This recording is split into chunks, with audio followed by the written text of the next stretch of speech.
세력은 기본적으로 물량을 넘기기 위해서 호재를 띄웁니다. 공포를 조장하면서 물량을 넘기기를 기대하긴 어렵겠죠. 현재 많은 기업들은 좋은 호재와 재료와 긍정적인 실적을 갖추고 있습니다. 이런 상황에서 개인 투자자들을 내쫓는 건 더욱더 쉽지 않은 일이겠죠. 그렇기 때문에 대외적인 여론을 이용해서 악재를 터뜨리고 그 다음에 저렴해진 주식을 받아서 그 뒤에 올리는 전략을 많이 사용을 합니다. 자, 차트를 보면서 이야기 해볼까요? 코스닥 차트입니다.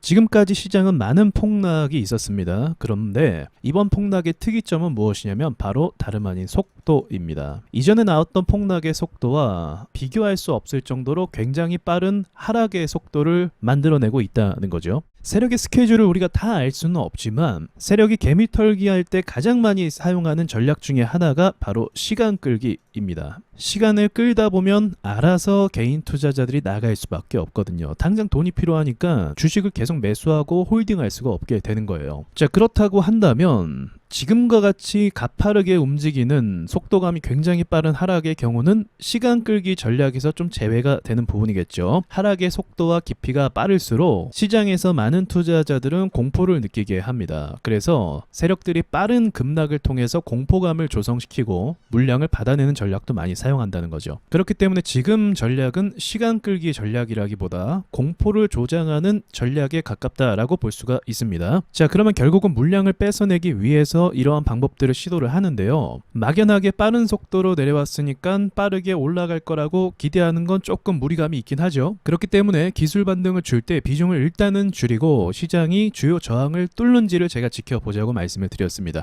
자, 그럼 오늘 말씀드릴 건 이거예요. 그럼 주요 저항이 어디냐? 그 부분에 대해서 말씀드려보겠습니다. 먼저는 코스닥 차트를 보고 말씀을 드려볼게요. 코스닥 차트는 950포인트 정도를 뚫고 가야만 합니다. 왜냐하면 이전에 950포인트 위쪽이 주요 매물대가 되기 때문에 그렇습니다. 이 구간에서 많은 투자자들이 투자를 했고 많이 물려있는 구간이라는 거죠. 그래서 950포인트 구간을 뚫고 갔을 때 매물대 안으로 진입했다라고 해석해 볼 수가 있는 거예요. 그래서 이 라인이 중요하다는 부분 체크해 놓으시고요. 그 다음은 삼성전자를 보도록 해보겠습니다. 삼성전자의 경우는요, 8만원 정도를 한번 찔러주는 것만으로도 굉장히 의미가 있고 추세가 살아난다라고 볼 수가 있습니다. 그 이유는요, 삼성전자 매물대를 먼저 분석하자고 한다면 이 구간과 이 구간 이렇게 두 개의 층으로 나눠서 구분할 수가 있습니다. 여기서 많은 투자자들이 홀딩을 했다가 이 구간에서 이제 물타기를 들어가게 됐습니다. 그리고 이 물타기한 물량을 최근 들어서 급락을 통해서 털어내는 중이고요. 그렇기 때문에 일단은 낙폭이 너무 강해서 7만원 위쪽으로 안착되는 것은 충분히 가능성이 있다. 하지만 7만원까지 온다 할지라도 장기 추세 하락을 피할 수는 없는 상태이죠. 그래서 이 추세가 전환이 되기 위해서는 8만원을 한번 찔러 줄 경우에는 추세가 보합으로 바뀌게 됩니다. 박스 보합 이후에 슈팅이 나오기 때문에 이 보합의 과정은 필수적으로 필요하거든요. 그래서 삼성전자는 8만원 정도를 찍어주면 그 자체로 좀 의미가 있다라고 여러분이 해석하실 수 있을 것 같습니다. 자, 문제의 주식 중에 또 하나죠. 펄어비스입니다. 낙폭 속도가 굉장히 빠르죠. 시장이 낙폭 속도가 빨랐던 게 펄어비스의 영향을 충분히 받았다라고 저는 생각을 하고 있어요. 자, 이 종목을 보시면 급하게 이 구간에서 떨어졌기 때문에 사실상 여기는 매물대가 없는 상황이에요. 그래서 이 위로 올라오는 건 기본이고 그 다음에 기술 반등을 통해서 9만원까지도 충분히 예상을 해볼 수 있습니다. 중요한 건 이제 9만원 위로 올라오는 거죠. 그게 제일 중요합니다. 그래서 펄어비스는 9만원 위로 올라와 줘야 된다. 분명히 이 하락할 때 이 구간에서 2차 매수한 사람들의 물량이 어마어마할 거란 말이죠. 그렇기 때문에 이 물량 안으로 들어오는 승부수를 띄운 자리가 바로 9만원 위라고 볼 수가 있습니다.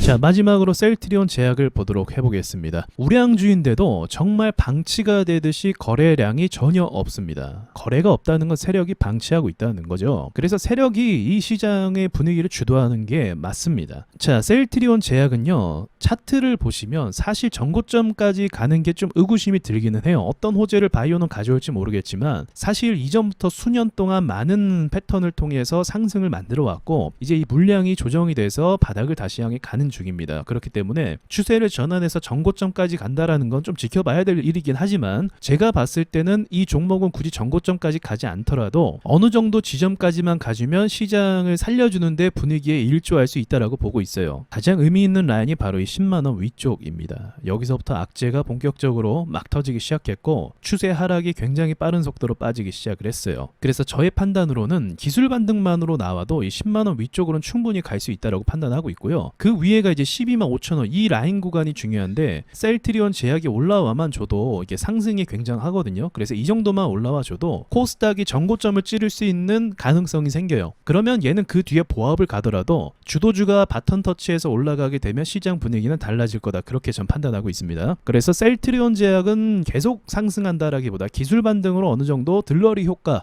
정도만 준다고 하면 그 외에 다른 바이오주들이 등장할 거라고 저는 봐요. 이제 뉴페이스라고 하죠. 뉴페이스 시세가 나오지 않았던 시가총액이 컸던 새로운 재료를 몰고 오는 그 바이오주가 치고 올라갈 거라고 전 보고 있습니다. 바이오 섹터가 그런 식으로 다시 오르면 일시적으로 셀트리온 제약도 여기까지는 볼 수 있지 않을까 생각은 합니다. 이거는 바이오 섹터가 같이 움직일 때를 전제하는 말씀이에요. 자, 그래서 여기까지 이렇게 정리해서 말씀을 드려보겠습니다. 지금과 같은 하락장은요, 사실 누구도 견디기 힘든 건 마찬가지입니다. 돈 많은 사람들은 뭐 쉽게 버틸 것 같습니까? 그렇지 않아요. 언론에서 이렇게 압박을 하고 있으면 그 누구라도 압박을 받고 부담을 갖는 건 맞아요. 하지만 떨어지는 신호가 있다고 하면 다시 상승하는 신호도 존재하기 마련이죠. 자, 떨어질 때 이 구간에서 지지 라인을 이탈하면서 차트가 많이 흔들리고 악재가 발생했습니다. 그럼 반대의 경우도 있는 거예요. 차트가 다시 위로 올라오게 되면서 호재가 발생하면 그 반대의 상황으로 계속 갈 수 있다는 것도 의미할 수가 있는 거죠. 그래서 우리가 지금은 아프게 빠따를 맞고 있지만 후의 움직임을 다시 우리가 주시하고 관찰하면서 또다시 기회를 노리는 매매로 준비된 트레이더가 돼야 된다고 생각하면서 이상 마치도록 하겠습니다. 네, 안녕하세요. 와조스키입니다. 여러분, 드디어 와조스키 홈페이지가 개설이 됐습니다. 와조 인사이트라는 홈페이지인데요. 여러 교육 프로그램과 그리고 시황 분석과 그리고 세력주 종목 분석, 그리고 특별히 세력주 매매 공식 책을 구매한 분들에게 챕터별 무료 강의를 해드리고 있으니까 오셔서 세력에 대해 공부해 보시길 바라겠습니다. 홈페이지 안에 강의는 앞으로 계속 업데이트할 예정이니까 홈페이지에서 뵙도록 하겠습니다.